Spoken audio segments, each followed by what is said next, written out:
नमस्कार साथियों, जय हिंद। क्या हाल चाल आप सभी के। उम्मीद करता हूँ आप सभी लोग अच्छे होंगे और अपनी तैयारी में लगे होंगे। तो आज हमारी जो क्लास होगी ये 7th क्लास होगी, ठीक है। चक्रवृद्धि ब्याज हम लोग पढ़ रहे थे और आज की हमारी जो है 7th क्लास होने वाली है मेरे भाई, ठीक है। और आज का ये इस टाइप का जो है पहली टाइप का जो है अंतिम क्वेश्चन आज रहेगा ये।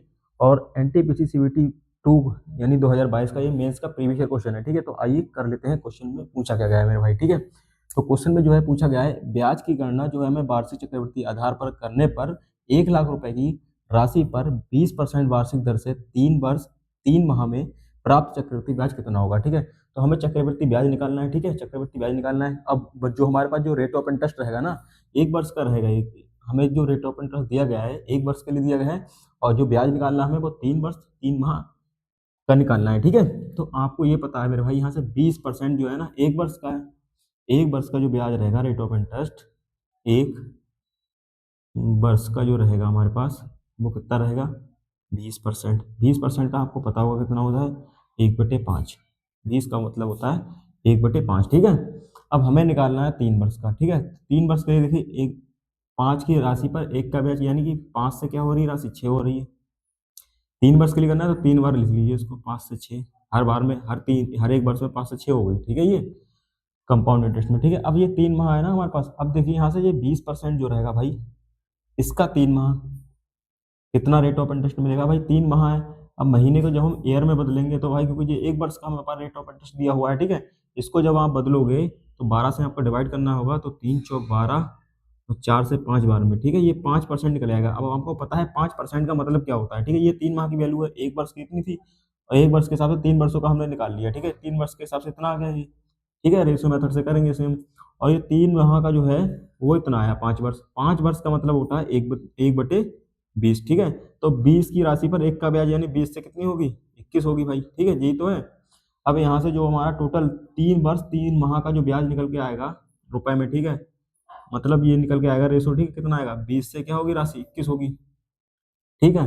अब आपको ये पता है कि जो हमारे पास राशि दे रखी है, ठीक है, वो कितनी है 1 लाख रुपए, यानी इसकी वैल्यू 1 लाख रुपए है। तो पहले इसको गुणा कर लीजिए, कितना आ रहा है 5 पंजे 25 पंजे 125, 125 दूनी 250 और एक जीरो ये। तो यहाँ से 250 और एक जीरो ये, ठीक है। ये आ गया 2500 रुपए, ठीक है, निकल के। अब 6 छंग 36 216, 216। अब यहाँ से 20 से 21 हुई होगी राशि ये वाली, ठीक है। 20 से 21 क्योंकि 1 का ब्याज मिल रहा है, ठीक है। तो 20 से 21 ये हुई होगी। तो 6 छंग 36 216। अब 216 की गुणा 21 से करवा लीजिए। यहाँ 216 की गुणा हमें 21 से करवानी है, तो देखिए 6 1 2 ऐसे ही आ जाएगा, और 2 छंग 12 और 2 एकम 2 और 1 3, 2 दूनी 4, ठीक है। तो 6 और 3, 3 2 5 और 4, 4,536 रुपये, ठीक है। ये आएगी निकल के 4,536 रुपये, ठीक है। अब हमारे पास इसकी जो वैल्यू है भाई वो कितनी है 1 लाख रुपए है। 1 लाख रुपए हमारे पास दे रखी है, ठीक है। तो आप देख लीजिए ये इसका कितना गुना है, ठीक है। अगर 25 से मैं देखूँ 100 कितना गुना है 4 गुना, ठीक है। तो यानी 10,000 होगा, 4 से करवाऊंगा, लेकिन मुझे एक जीरो बढ़ाना पड़ेगा 1 लाख के लिए, ठीक है। तो हमारे पास कुल मिला के ये 40 का मल्टीपल है, ठीक है। ये 40 से अगर मैं इसकी गुणा करवाता हूँ तो हमारे पास 1 लाख रुपए आ जाएगा। तो इसका भी हमें जो ब्याज रहेगा वो कितना मिलेगा, इसका 40 गुना ही मिलेगा भाई, ठीक है। तो सीधे सीधे आप 4 से गुणा करवा दीजिए इसकी और जीरो बाद में लगा देना, ठीक है। तो यहाँ से 4 से गुणा करवाऊंगा, 4 छंग 24, यहाँ नीचे लिख रहा हूँ, एक जीरो तो ऐसे ही आ जाएगा ये वाला पीछे वाला, ठीक है।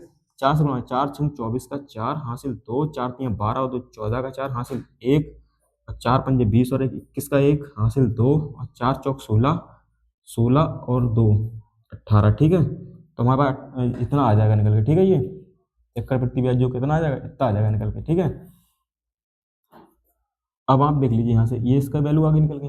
अब यहाँ से देख लीजिए ब्याज हमें कितना मिलेगा भाई, इतने की राशि थी 1 लाख रुपए की, अब ब्याज कितना मिल रहा है भाई 1 लाख से ज्यादा ब्याज आ रहा है। तो इसका अंतर जब निकालोगे तो कितना आ जाएगा भाई। अब यहाँ से देखिए आप, ये 1 लाख रुपए है यहाँ पे, ठीक है। अब यहाँ पे मिला कितना हमें, ये मिला है हमारे पास 044,181, ठीक है। तो ये जीरो, ये 10 में से 4 6, ये 9 में से 4, 9 में से 4 5, इधर 9 में से 1, ठीक है। ये ज़्यादा वाला कम में से घटाएंगे ना, तो इधर यार ये उल्टा लिख दिया मैंने, सॉरी। ये लिखेंगे 181,440, और ये एक में से घटाएंगे 1 2 3 4 5 और 1, ठीक है। अब यहाँ से घटाएंगे, जीरो में से जीरो जीरो, 4 में से जीरो 4, 4 में से जीरो 4, एंड 1 में से जीरो 1, और 8 में से जीरो 8, और एक में से एक जीरो, तो कुल मिला के हमारे पास इतना आ जाएगा 81,440 रुपये का जो है हमें ब्याज मिल जाएगा। कंपाउंड इंटरेस्ट कितना रहेगा हमारे पास? 81,440 रुपये का जो है हमारा करेक्ट उत्तर हो जाएगा इस सवाल का। ठीक है, तो CBT 2 2022 और NTPC का मेंस का क्वेश्चन रहा था ये मेरा भाई, बढ़िया क्वेश्चन था और आपने इस तरह से कर लिया रेशो मेथड लगा के। ठीक है, तो टाइप 1 का जी आज अंतिम क्वेश्चन है, कल से हम जो है टाइप 2 को शुरू करेंगे भाई। ठीक है, तो बने रहिए ऐसे वीडियो के लिए हमारे साथ। मिलते हैं अगले वीडियो में।